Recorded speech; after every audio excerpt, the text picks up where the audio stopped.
All right, अब इसी series के अंदर हमारे पास एक और क्वेश्चन है। यहाँ तक आते आते हमने मनी मार्केट हेज का पेमेंट्स का केस भी देख लिया, हमने रिसीट्स का केस भी देख लिया, हमने ये सारी चीजें वन बाय वन यहाँ पे गो थ्रू कर ली। अब एक अच्छा बड़ा क्वेश्चन हमने यहाँ पे करना है, जिसके अंदर इंशाल्लाह ताला आप देखेंगे कि हमारे पास कुछ फॉरवर्ड का जो है वो किस्सा भी आएगा। हेज थ्रू फॉरवर्ड रिक्वायरमेंट देखो, रिक्वायरमेंट क्या लिखा हुआ है, determine which of the following options would be more beneficial to the company, hedge through forward cover या hedge through money market. Hedge through forward cover, hedge through money market, दोनों करना है, ठीक है। और एक नया कॉन्सेप्ट इस सवाल में इंट्रोड्यूस होगा, वो कॉन्सेप्ट है the concept of discounts and premium. तो concept of discounts and premium, उसको भी थोड़ा सा यहाँ पे हमें समझने की जरूरत है, ठीक है। आ जाए जी, question number 3, ICAP winter 2010। Silver limited is a large manufacturing concern in Malaysia. It deals in 4 major product lines. ये भी बीएफडी का सवाल है 2010 का। As the financial controller of the company, you are faced with the following situations. SL has made arrangements to export leather shoes to a major customer in USA. It has been agreed that one consignment would be shipped in each quarter and payment thereof would be made at the end of the quarter. SL's sole supplier of leather in Pakistan, and it has also agreed to supply on 3 months credit. The estimated sales and purchases for the first 2 quarters in 2011 are as follows. पहला quarter मार्च में and हो रहा है, दूसरा quarter जून में and हो रहा है। यूएस कस्टमर को कितने पैसे भेजेंगे? 1 मिलियन और यूएसडी 1.2 मिलियन। पाकिस्तानी सप्लायर जो परचेस करेंगे सप्लायर से, पाकिस्तानी सप्लायर से, उसको कितने पैसे देंगे? 7,75,000 और 1347, ठीक है। आज हमारे पास सूरत हाल क्या है सर? आज हम करीब करीब कहीं खड़े होंगे 31 दिसंबर 2010 के आसपास, ठीक है। यहाँ पे कहीं पे डेट मेंशन की है इन्होंने? नहीं, चलो डेट इन्होंने मेंशन नहीं की। तो आज से तकरीबन 3 महीने बाद और 6 महीने बाद कॉन्टेक्स्ट से नजर आ रहा है, 3 मंथ फॉरवर्ड और 6 मंथ फॉरवर्ड हमें यहाँ पे ये चीज नजर आ रही है। तो हमें ये पेमेंट्स करनी है और हमारे पास ये पैसे यहाँ पे जो है वो रिसीव होने जाएंगे, ठीक है। दोबारा से ये लाइन पढ़ते हैं, उसको हाईलाइट करते हैं। It has been agreed that one consignment would be shift in each quarter and payment thereof would be made at the end of the quarter. SL sole supplier of leather in Pakistan and has also agreed to supply on 3 months credit. 3 महीने का credit हमें यहाँ पे मिल जाएगा। Estimated sales और production उन्होंने यहाँ पे दे दी है दोनों क्वार्टर्स की। आगे क्या कहते हैं? The management is considering to hedge the foreign currency transactions in this regard. SL's bank has provided the following information. Following information हमें दी है, क्या क्या है सर? आज का स्पॉट रेट दिया हुआ है, ठीक है। आज का स्पॉट रेट बताया हुआ है हमारे पास, और स्पॉट रेट बताने के बाद 3 महीने का फॉरवर्ड रेट प्रीमियम क्या है और 6 मंथ्स का फॉरवर्ड रेट प्रीमियम क्या है। अब यहाँ पे एक चीज समझना सर, प्रीमियम और डिस्काउंट का क्या मतलब होता है? पाकिस्तान में अगर आप देखोगे ना तो 100 रुपए का डॉलर और 102 रुपए का डॉलर फॉरवर्ड में लिखा होगा। गोरे इस तरह फॉरवर्ड रेट नहीं लिखते, गोरे लिखते हैं प्रीमियम या डिस्काउंट। 2 रुपए की प्रीमियम पे चल रहा है, इसका मतलब आज 100 रुपए का है, 3 महीने बाद 102 रुपए का है। 3 रुपए के डिस्काउंट पे चल रहा है, मतलब आज 100 रुपए का है, 3 महीने बाद 97 रुपीज का है, 97 रुपीज का। ये इस तरीके से बहरहाल जो है वो कोटेशन दी जा रही होती है। तो जब डायरेक्ट कोटेशन होगी, मैं यहाँ पे एक मैट्रिक्स बना देता हूं आपके लिए। In the case of direct quotation,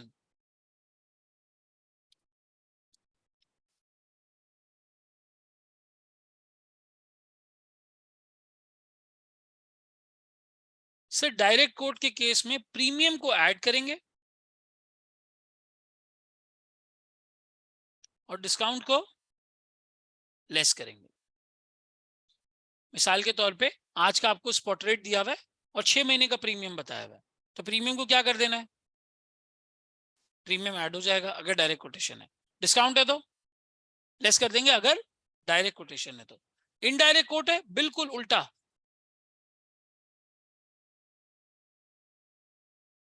अगर इनडायरेक्ट कोट है प्रीमियम को लेस कर देंगे और डिस्काउंट को ऐड कर देंगे। क्यों ऐसा सर? सर इसलिए क्योंकि जो इनडायरेक्ट कोट में buying rate, sorry direct quote में जो बाइंग रेट छोटा नजर आ रहा होता है वो एक्चुअली इनडायरेक्ट कोट में बाइंग रेट बड़ा नजर आ रहा होता है। तो बिल्कुल रिवर्स ट्रीटमेंट हमें यहाँ पे करना है। तो कभी कभी हो सकता है कि फॉरवर्ड का आपको रेट डायरेक्टली दे दिया जाए, और कभी कभी ऐसे लिखा हो कि भाई आज डॉलर 270 रुपए का है, 1 साल के ऊपर 30 रुपए का प्रीमियम है। मतलब क्या करना है? इस 30 रुपए को 270 में ऐड करना है। एक आपसे लिखा हुआ जाता है कि भाई मिसाल के तौर पर आज 290 रुपए का डॉलर है और 6 महीने पे 20 रुपए का डिस्काउंट चल रहा है, मतलब लेस कर देंगे। डायरेक्ट कोटेशन के केस में premium add discount less, indirect quotation के केस में प्रीमियम लेस डिस्काउंट ऐड। ये मैट्रिक्स अपने पास अपने जहन में रखो। सवाल में कभी कभी आपको डायरेक्टली वो रेट दे सकता है, और कभी क्या कह सकता है, कभी ये कह सकता है कि सर आप यहाँ पे क्या करें, आप प्रीमियम और डिस्काउंट का नंबर ले लें और खुद रेट बना लें कि फॉरवर्ड में क्या ऑफर हो रहा है। ठीक है, अब सर ये कंपनी कहां पर है, मैन्युफैक्चरिंग कंसर्न कहां पर है, मलेशिया। इनकी लोकल करेंसी क्या होगी, सर इनकी लोकल करेंसी होगी MYR।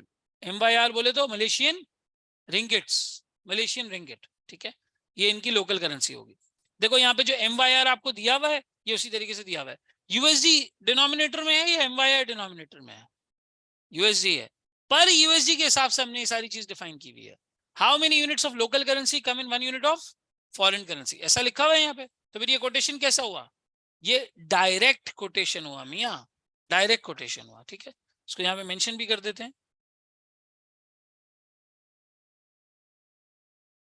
So this is a direct quotation. ठीक है, डायरेक्ट कोटेशन के पर्सपेक्टिव से इन्होंने यहाँ पे हमें बताया हुआ है, और इंटरेस्ट रेट्स भी दिए हुए हैं MYR के और USD के, लेंडिंग बोरोइंग दोनों। ये क्यों दिए हुए, क्या फॉर्म करने के लिए दिए हुए, मनी मार्केट हेज फॉर्म करने के लिए दिए हुए। ठीक है, अच्छा पार्ट 2 हमारे लिए रेलिवेंट नहीं है, वो इंटरेस्ट रेट रिस्क मैनेजमेंट के हवाले से। जब हम इंटरेस्ट रेट रिस्क मैनेजमेंट पे जाएं तो मुझे बताना, ये वाला पार्ट हम इंशाल्लाह ताला फिर वहां पे सॉल्व कर लेंगे। ये देखो यहाँ पे लिखा हुआ है हेज इंटरेस्ट रेट, तो ये अभी हमारे उसमें शामिल नहीं है। ठीक है, so this is irrelevant for us. Determine which of the following options would be more beneficial to the company, hedging through forward cover or hedging through money market। अगर ये कंपनी ये काम करने जा रही है तो ये काम करते हुए कंपनी को क्या क्या किस किस तरीके से कैसे यहाँ पे जो है वो मैनेज करना चाहिए। स्टार्ट करें, I am giving you 5 minutes for it. Hand out आपके पास है, सवाल आपके सामने है। सर प्रीमियम और डिस्काउंट कब मिलता है, भाई ये प्रेजेंटेशन का एक तरीका है। बैंक जो रेट ऑफर कर रहा होता है ना, these are offered by banks, ये डीलर या बैंक आपको ऑफर कर रहा होता है। डीलर या बैंक आपसे कह रहा होता है कि जी ये हम आपको ऑफर कर रहे हैं। ठीक है, अब इसको सॉल्व करें, I am giving you 5 minutes for it. आए जी, इस सवाल को अब थोड़ा सा यहाँ पे सॉल्व करने की कोशिश करते हैं। एक चीज यहाँ पे समझना, अंग्रेजी इसने क्या लिखी हुई है, अंग्रेजी मैंने एक दफा पढ़ी हुई थी दोबारा। SL has made arrangement to export leather shoes to a major customer in USA। Customer के साथ क्या अग्री हुआ है, कस्टमर के साथ ये अग्री हुआ है, it has been agreed that one consignment would be shipped in each quarter and payment thereof would be made at the end of the quarter। यानी ये बात तो समझ आ गई कि भाई ये जो पैसे मुझे कस्टमर से मिलने वाले हैं ये किस किस डेट पे मिलने वाले हैं, 31 मार्च और 30 जून। अगर इसकी बात करूं तो 31 मार्च और 30 जून ये दोनों का। ठीक है, अब आगे आ जाओ, आगे क्या कहता है, SL's sole supplier of leather is in Pakistan, लेकिन वो किस करेंसी में दे रहा है, क्योंकि हो सकता है वो भी नहीं यूएसडी में दे रहा है भाई, यूएसडी में दे रहा है। क्यों, क्योंकि उसकी हो सकता है उसकी भी कंसाइनमेंट कहां से आती हो, बाहर से आती हो, कहीं और से आती हो। ठीक है, leather is in Pakistan, it is also agreed to supply on 3 months credit। यानी अगर वो जनवरी में माल सप्लाई कर रहा है तो पेमेंट कब लेगा, मार्च के एंड पे, और अगर वो अप्रैल में माल सप्लाई कर रहा है तो कब देगा, 3 महीने बाद। यानी ये भी सेम डेट पर आएंगी, ये पेमेंट्स भी सेम डेट पर आएंगी। हाँ ठीक है, 3 महीने बाद लगाओ, 31 मार्च के बाद 3 महीने कंप्लीट होते कितना बनता है, 30 जून, 30 जून में पेमेंट होगी। नहीं, तुम जून में जो सामान तुम्हें सप्लाई करना तुमने खरीदा कब होगा, जून के बाद, 3 महीने पहले। चलो 3 महीने नहीं, 1 महीने 2 महीने पहले, उसी क्वार्टर के शुरू में खरीदा होगा। जो सामान तुम्हें पहले क्वार्टर में सप्लाई करना है उसका मटेरियल तुमने कब लिया होगा, उस क्वार्टर खत्म होने के बाद या उससे पहले, उससे पहले। 3 महीने का क्रेडिट वो हमें दे रहा है, 3 महीने का क्रेडिट हमें दे रहा है। यानी हम 31 मार्च को रिसीव भी कर रहे होंगे और 31 मार्च को पे भी कर रहे होंगे। इसी तरीके से 30 जून को हम रिसीव भी कर रहे होंगे और 30 जून को पे भी कर रहे होंगे। नेट रिसीट और नेट पेमेंट दोनों हमारे पास इस तरीके से जो है वो सेम डेट के ऊपर आ रही है। बोलो। हाँ हाँ,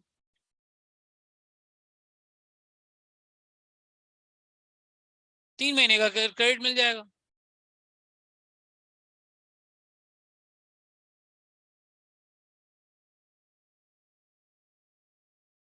ये सवाल में कहाँ है? ऑलरेडी स्टॉक रखा हुआ हो, उसको यूज कर लिया हो।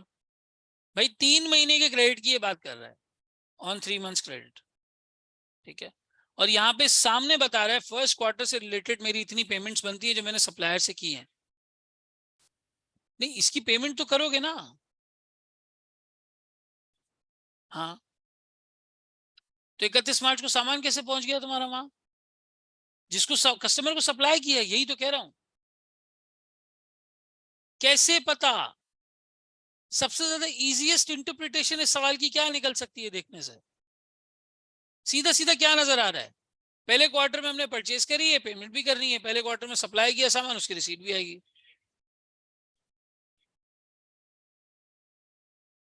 एग्जैक्टली, 1 जनवरी को ही हो, 10 जनवरी को ही हो, पेमेंट तुम्हें 31 मार्च को करनी है। 3 महीने का क्रेडिट है, यानी पहले महीने में परचेस किया, तीसरे महीने में पैसे देना है। और दूसरे वाले केस में पहले महीने में परचेस किया, तीसरे महीने में पैसे देना है। थोड़ा सा एम्बिगुअस यहाँ पे एग्जामिनर ने रखा है। ये ऐसी चीज नहीं थी जिसके ऊपर एग्जामिनर जो है वो स्टूडेंट्स का टेस्ट ले। लेकिन थोड़ा सा कॉमन सेंस अगर सोचो तो भाई, एक चीज खरीदी तो बेची ना। जब बेचने की पेमेंट 31 मार्च को आ रही है, खरीदने वाला 3 महीने का क्रेडिट दे रहा है, तो 3 महीने का क्रेडिट मिल रहा है हमें यहाँ। तो ये दोनों की जो डेट्स है हमारे पास, वो क्या है? Same dates. Same dates. तो हमें क्या करना होगा यहाँ पे? सर हम यहाँ पे 2 कॉलम बना लेते हैं। एक बनता है मार्च 31 का, और दूसरा बनता है जून 30 का। ठीक है, हमें यहाँ पे सर रिसीट कितनी करनी है? दोनों यूएसडी में है। ठीक है,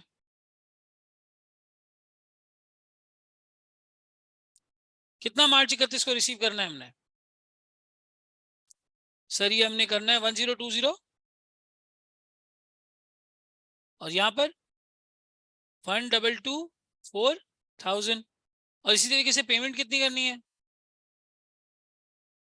सर वो है 775,000, और यहाँ पर 1347000। ऐसे ही है, दोनों को नेट कर दें। ये दोनों नेट हो जाते हैं आपस में। नेट रिसीट या नेट पेमेंट मुझे कितना करना है? इधर 145, 245,000। ठीक है, इधर रिसीव करना है, और यहाँ पर कितना? 123। तुम एग्जामिनर के हिसाब से सोचो ना भाई, उसको रिसीट भी टेस्ट करनी थी, उसको पेमेंट भी टेस्ट करनी थी। एक केस में उसने रिसीट टेस्ट कर लिया, एक केस में उसने पेमेंट टेस्ट कर लिया। वो यहाँ पे तुम्हारी ओपनिंग स्टॉक क्लोजिंग स्टॉक की इन्फॉर्मेशन थोड़ी टेस्ट कर रहा है। तुम्हें इन्वेंट्री कितनी नॉलेज है, ईओक्यू आता है नहीं आता है, इन्वेंट्री मैनेजमेंट कर सकते हो नहीं कर सकते, वो ये टेस्ट कर रहा है यहाँ पे? नहीं, सीधा सीधा उसने एक रिसीट टेस्ट करनी है, एक पेमेंट टेस्ट करनी है, तो एक सवाल बना दिया। थोड़ा सा एम्बिगुअस बनाया, चवन्नी पे पैर रख के बोला ढूंढो, इस तरह काम किया। लेकिन हाँ, सवाल।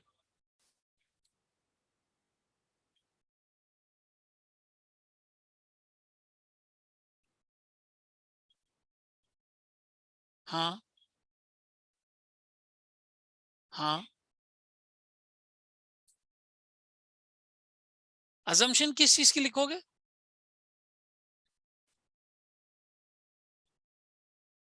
भाई वो तुम्हें क्रेडिट पीरियड कितना दे रहा है, और तुम क्वार्टर में माल सप्लाई कर रहे हो। तुम ये असेस करो ना कि मार्च के एंड, अजम्पशन लेने की जरूरत ही नहीं पैदा हो रही। जनवरी में तुम एक चीज परचेस कर रहे हो, वो मार्च के एंड में जा रही है, मार्च के एंड में उसकी पेमेंट जा रही है। समझ रहे हो? तो ये रिसीट मुझे टाइम पीरियड के एतबार से अगर मैं देखूं, मंथ्स के एतबार से, तो ये कितने महीने बाद होनी है आज से? सर ये तकरीबन 3 महीने बाद, और ये तकरीबन 6 महीने बाद। आई क्या आपको यहाँ एटलीस्ट ये मेंशन कर लेना चाहिए था कि भाई आप अज्यूम करें आज 1 जनवरी है। वो भी इन्होंने अज्यूम नहीं कराया, लेकिन हमने पकड़ा किससे उसको? 3 मंथ्स और 6 मंथ्स से। 3 महीने और 6 महीने का यहाँ पे इसने हमें इंटरेस्ट रेट भी दिया हुआ है, और वो भी दिया हुआ है, सारा कुछ दिया हुआ है। ठीक है, तो 3 महीने और 6 महीने के हिसाब से हमने इसको यहाँ पे देख लिया। सर टाइम पीरियड अगर हम देखें तो इस वाले केस के अंदर 3 मंथ्स है, नेट ऑफ करके करेंगे। और इस वाले केस के अंदर 6 मंथ्स है, ऐसा ही है, 3 मंथ्स और 6 मंथ्स, ये दोनों चीजें यहाँ पे हमारे पास टाइम पीरियड के एतबार से आ गई, ठीक है। अब अगर हम दोनों के लिए फॉरवर्ड रेट पिक करें तो क्या फॉरवर्ड रेट हमारे पास हम बना सकते हैं? बिल्कुल बना सकते हैं। देखो दोनों के लिए दो ऑप्शंस हैं, क्या क्या, या तो फॉरवर्ड की तरफ चले जाओ या मनी मार्केट की तरफ चले जाओ। तो अब हम केस 1 उठा लेते हैं पहले। केस 1 हमारे पास आ रहा है sir, net receipt of 245,000 USD as on March 31, as on March 31, ठीक है। तो हमारे पास ऑप्शन 1 क्या है यहाँ पे पहला? सर पहले तो फॉरवर्ड का रेट बना है ना, कितना रेट है? आज का स्पॉट रेट दिया हुआ है, आज का स्पॉट रेट कितना है? 3.030, 3.030 लेंगे, 3.110 लेंगे? जी भाई अवामुन नास, जो लोग ऑनलाइन है वो भी जवाब दे सकते हैं। 030 क्यों? सर रिसीट का केस है, रिसीट के केस में फॉरेन करेंसी हमारे पास आएगी, हम डीलर को सेल करेंगे, डीलर हमसे बाय करेगा, बाय का मतलब कौन सा रेट एप्लीकेबल होगा? बाइंग रेट एप्लीकेबल होगा सर। 3.030 प्लस 3 सॉरी इसका प्रीमियम कितना है? हाँ चलो, एक तो ये रेट हो गया, ये हमने पिक कर लिया, 3.030 हमने पिक कर लिया। अब इस पे प्रीमियम कितने महीने का लगाऊं? 3 मंथ्स का प्रीमियम कितना है वो? 0.071। ऐड करूं लेस करूं? क्यों? डायरेक्ट कोटेशन है सर। डायरेक्ट कोटेशन क्यों है? डिनोमिनेटर में फॉरेन करेंसी कौन सी? यूएसडी। लोकल करेंसी क्या है? एमवाईआर। क्यों? क्योंकि कंपनी मलेशिया में ऑपरेट कर रही है, कंपनी मलेशिया में ऑपरेट कर रही है सर। तो ये आप कर लें 0.071 इज इक्वल्स टू 3.11, 3.101, सही है, 101, ठीक है। ये फॉरवर्ड रेट हो गई। अब सर फॉरवर्ड रेट के अंदर आप रिसीट्स निकाल लें अंडर फॉरवर्ड कॉन्ट्रैक्ट। अगर हम फॉरवर्ड कॉन्ट्रैक्ट में रिसीट्स निकालते हैं, कितने डॉलर का अमाउंट हमारा? 245,000 मल्टीप्लाई होगा, डिवाइड होगा। क्यों? सर डायरेक्ट कोट है, लोकल करेंसी के एतबार से डायरेक्ट कोट है। 3.101 इज इक्वल्स टू 7,759,745, ऐसा ही है। पीकेआर में देखो कितने सारे अमाउंट बन जाते हैं, आप डॉलर से मल्टीप्लाई करो, यहाँ हजारों में बात चल रही थी, आप मिलियन में पहुंच जाते हैं। ये थोड़ा छोटा छोटा, 2.5 लाख को कन्वर्ट किया तो आप 7.5 लाख तक पहुंचे, समझ भी आता है। पाकिस्तान जब आजाद हुआ डॉलर कितने का था पता है? कितने का था? 3.75 या 3.7, 3 या 3.5 रुपए का था। बहुत, 3 से 300 तक का सफर। रियाल कितने का था? बराबर, एग्जैक्ट बराबर, एग्जैक्ट बराबर। वहां तेल निकल आया, यहाँ हराम निकल आया, वो आगे चले गए, हम पीछे चले गए। ये word parity, interest rate parity theory के अंदर जो वर्ड पैरिटी है ना, पैरिटी का मतलब ही डिस्टेंस होता है, डिफरेंस होता है, फासला कितना है दोनों चीजों के दरमियान। चले जी, फॉरवर्ड रेट के अंदर हमारी रिसीट्स हो गई, ये एक ऑप्शन हो गया। दूसरा ऑप्शन क्या है? Money market hedge. Sir money market hedge के अंदर यहाँ पे हमारी अप्रोच क्या होगी, हेजिंग स्ट्रैटेजी क्या होगी सर? रिसीट्स का केस है, क्या हेजिंग स्ट्रैटेजी होगी हमारी?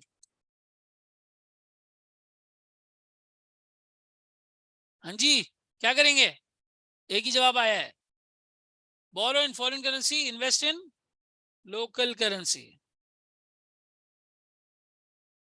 And invest in local currency. Excellent हो गया। चलें जी, मनी मार्केट हेज फॉर्म करें।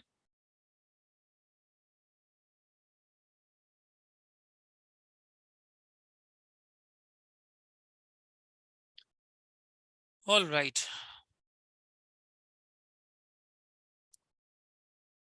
सर अब पहला स्टेप,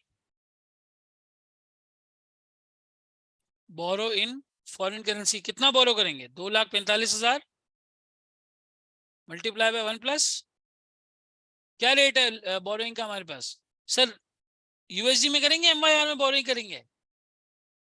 हाँ निकला ना, एमवाईआर निकला ना। हम पाकिस्तानी सोचते हैं पीकेआर ही लोकल करेंसी है दुनिया में, कोई और करेंसी हम कंफ्यूज हो जाते हैं। सर यूएसडी का हम रेट देखेंगे, यूएसडी का बोरिंग रेट कितना है हमारे पास 7.2%, 7.2 पर एनम, ठीक है ना, 7.2 पर एनम। हमारा केस कितने महीने के लिए है, 3 महीने के लिए है सर, 3/12 कितना बन गया 240 सही लिखा हुआ है मेरे, 240,667। ये हमने बोरो कर लिया फॉरेन करेंसी में, इधर -1 भी आएगा ना, हाँ -1 भी आएगा। अब इसको कन्वर्ट करेंगे किसमें, कन्वर्ट इनटू लोकल करेंसी, कितना है sir 240,667 multiply by what, which rate 3.030। क्यों कि सर ये बाइंग रेट है, अब हम जा रहे हैं डीलर के पास, हम डीलर से कह रहे हैं क्या करो, हमसे यूएसडी ले लो और हमें MYR दे दो, ठीक है 3.030। हाँ हो गया भाई, मेरे गुना माफ है, पेपर पास करके बैठा हुआ हूँ, मसला नहीं है। करो मल्टीप्लाई 7,729,221, ठीक है, कन्वर्ट इनटू लोकल करेंसी। फिर उसके बाद क्या होगा, डिपॉजिट इनटू लोकल करेंसी या इन्वेस्ट इन लोकल करेंसी कह लो, ठीक है, इन्वेस्ट भी कह सकते हैं। 729,221 मल्टीप्लाई बाय 1 प्लस कितना रेट, क्या मिल रहा है हमें जो है वो लेंडिंग के ऊपर 6.6%, कितने महीने के लिए 3 महीने के लिए, क्या रेट बनता है, अमाउंट बनता है 741,253। क्या बेहतर है, पहले तो ये डिसाइड करो पैसे ज्यादा चाहिए कम चाहिए, पेमेंट का कैसे रिसीट का कैसे, ज्यादा चाहिए सर पैसे, ज्यादा पैसे किस में बनेंगे, केस रिसीट का है, केस किसका है रिसीट का है, ज्यादा पैसे किस में बनेंगे सर फॉरवर्ड कॉन्ट्रैक्ट में मेरे ज्यादा पैसे बन रहे हैं, क्यों, क्योंकि 759 है,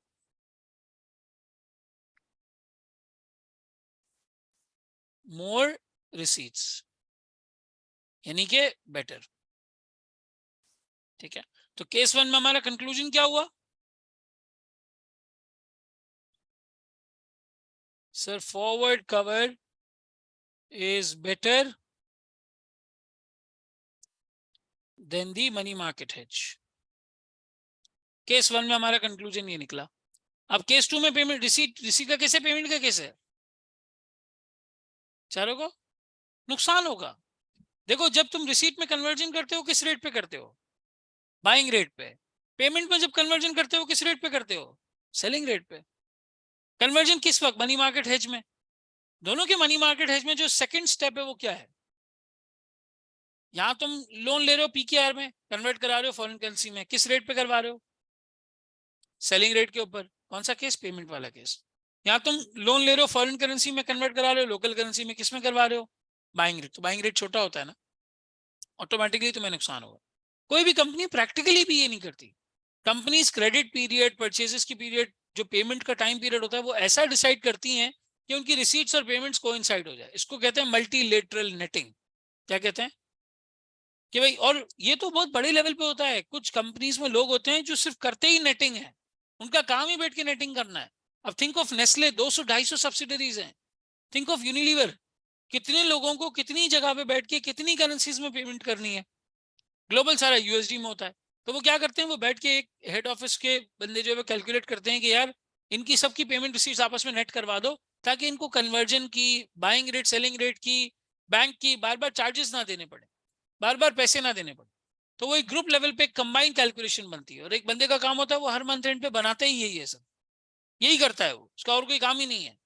तो वो हर मंथ एंड पे जमाई लेते हुए, जब नींद आ रही होती है उसको, हर मंथ एंड पे वो नींद आते आते बीच में जो है वो सारी कैलकुलेशन कर रहा होता है। उसका काम ही यही है कि सबकी रिसीट्स करो, सबकी पेमेंट्स करो, देखो कहाँ डेट कोइंसाइड हो रही है। अगर 2-4 दिनों के फर्क से आपके पैसों का मसला नहीं हो रहा और आपको रेट अच्छा मिल रहा है, तो वो सारी पेमेंट रिसीट्स मंथ एंड पे करा देते हैं, मंथ एंड पे हो जाती है। उसको कहते हैं क्लियरिंग का प्रोसेस। क्लियरिंग चलती है, सेम करेंसीज में पेमेंट रिसीट्स होनी है वो माइनस हो जाती हैं, और बाकी जो रिमेनिंग बचता है वो आप यहाँ पे कन्वर्ट करा लेते हो, either in the buying rate और इन द सेलिंग रेट। क्या ही क्लियर होता है, एवरीवन गेट्स इट। अब आओ उसका केस नंबर 2 देखते हैं। हाँ, बस केस 2 के बाद ब्रेक, ब्रेक ही ब्रेक। फॉरवर्ड रेट बेहतर है, कल मेरा ख्याल है नहीं होनी चाहिए क्लास, अभी नीचे उतर के पूछते हैं, अगर लग सकी तो लगवा लेंगे। सर कॉन्सर्ट इनटू लोक, भाई कॉन्सर्ट नहीं, convert into local currency. Concert Atif Aslam का, कन्वर्जन हमारा। इन्होंने लिखा है अब्दुल्ला ने, sir concert into local currency वाला स्टेप समझ नहीं आया, कन्वर्ट इनटू लोकल करेंसी वाला स्टेप। भाई ये मनी मार्केट हेज का टिपिकल स्टेप है ना, तुमने अगर फॉरेन करेंसी यहाँ बोरो की है तो उसको घर पे तो नहीं रखोगे, उसको कन्वर्ट करवाओगे पीकेआर में। तो मैंने उसको बाइंग रेट पे कन्वर्ट करा दिया, आज के बाइंग रेट के ऊपर। ये रहा मेरा आज का बाइंग रेट, इसके ऊपर मैंने कन्वर्ट करा दिया, ठीक है। तो वो कन्वर्जन बेसिकली हमने यहाँ पे की है। अब समझ आया अब्दुल्ला हमने कॉन्सर्ट क्यों किया है ये? चलें जी, आए केस नंबर 2 देखते हैं। पता नहीं ये वन नोट बार बार अटक क्यों जाता है।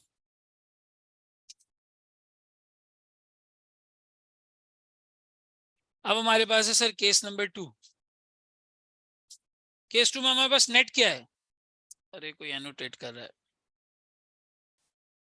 नेट पेमेंट ऑफ कितने dollars? 123,000 USD as on June 30। आज से कितने महीने? 6 महीने सर। तो यहाँ पे भी हमारे पास एक ऑप्शन क्या है, फॉरवर्ड। फॉरवर्ड का रेट बताओ यहाँ पे कितना बनेगा सर?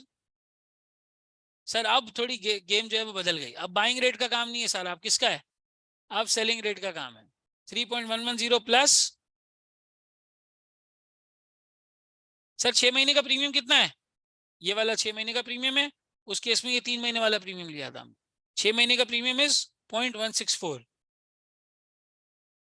इज इक्वल्स टू 3.274, ऐसा ही है 274, ठीक है। अब हम यहाँ पे निकाल सकते हैं रिसीट्स अंडर फॉरवर्ड। अब्दुल्ला हम मजाक कर रहे थे, हाँ बुरा मत मानिएगा प्लीज। रिसीट कितनी हो जाएगी sir? 123,000 multiply by 3.274 is equals to 402,702। खत्म। ऐसे होना चाहिए ना, ऐसे ऐसी करेंसी होनी चाहिए। अब दूसरा स्टेप हमारे पास क्या है, यहाँ पे क्या कंप्यूट करेंगे sir? Money market hedge. Money market hedge की हमारी यहाँ पे स्ट्रैटेजी क्या होगी? हाँ ये पेमेंट है नोमान, बिल्कुल पेमेंट है। स्ट्रैटेजी क्या होगी? Borrow in local currency, invest in foreign currency.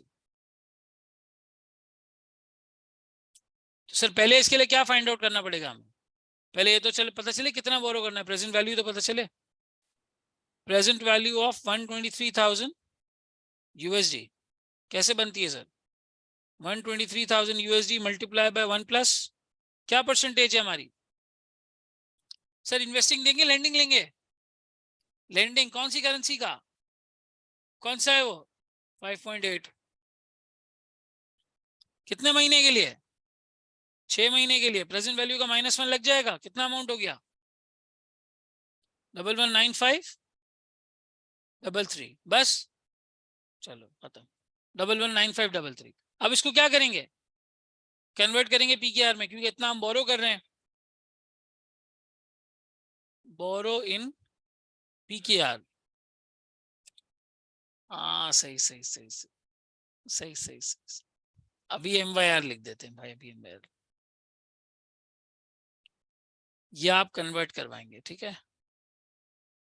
कितना अमाउंट है? 119,533 मल्टीप्लाई बाय रेट 3.110, ठीक है, इज इक्वल्स टू 371,747,87 एक ही बात है। अब इसकी रीपेमेंट करेंगे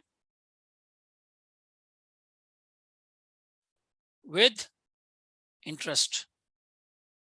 ये रीपे करने जाएंगे हम, कितना रीपे करना है सर? 371,747 मल्टीप्लाई बाय 1 प्लस कितना रेट? 7.9% इंटू 6/12। अरे भाई जान लेगा, डांटने लगा है ये तो। इंटू 6/12 कितना हो गया? 386,432,432 जबरदस्त हो गया, ठीक है। ये आ गया। अब मुझे डिसीजन बताओ, यहाँ पे डिसीजन क्या बनेगा हमारा? सर डिसीजन अब पेमेंट का है। पेमेंट के केस में हमें ये देखना है कि हमारे पैसे कहाँ पे कम बन रहे हैं, कहाँ कम बन रहे हैं। तो ये बेहतर डिसीजन है,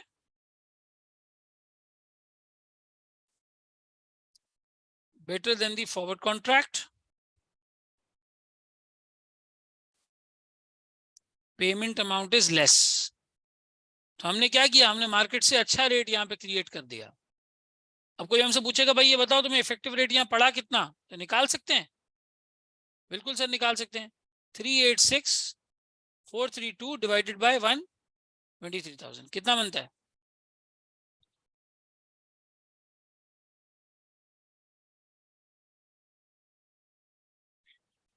3 पॉइंट। और डीलर कितना ऑफर कर रहा था?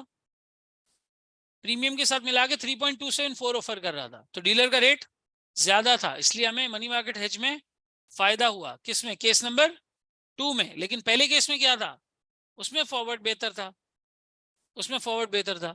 यानी आप ये कह लो कि ये एक शायद एक ऐसे एनवायरनमेंट का सवाल है जिसमें फॉरेन करेंसी की डिमांड एक्सेप्शनली ज्यादा है, तभी आपको रिसीट में भी फायदा हो रहा है और पेमेंट में मनी मार्केट हेज में फायदा हो रहा है। तो ये एक कंपनी का ट्रेजरी डिपार्टमेंट ये सारे काम करता है। ट्रेजरी डिपार्टमेंट का ये रोल होता है कि भाई वो ये सारे काम करें और इन चीज़ों को डिटरमिन करें कि जी कंपनी का प्रॉफिट कहाँ ज़्यादा बन रहा है, कंपनी की पेमेंट कहाँ कम बन रही है, रिसीट कहाँ ज़्यादा बन रही है। ये सारा काम वो लोग जो है वो यहाँ पे करते हैं। सही। तो इसको पूरे को जो है वो इस टेक्निक को पूरे को मनी मार्केट हेज जो है वो कहा जाता है। अभी हैंड आउट में आगे इसके और भी सवाल हैं, लेकिन हमने तकरीबन 3:15 से क्लास स्टार्ट की हुई है, तो 1 घंटा 20 मिनट हो गया है। अब आप लोगों को सांस आना जो है वो बंद हो जाएगी और बिल्कुल ऐसा हो रहा होगा कि अभी हम बस खत्म होने वाले हैं, हमें ब्रेक चाहिए। तो आप लोगों को यहाँ मैं एक 20 मिनट की ब्रेक दे देता हूँ। 20 मिनट के बाद हम इंशाल्लाह रिकन्वीन करते हैं और अगला सवाल करते हैं।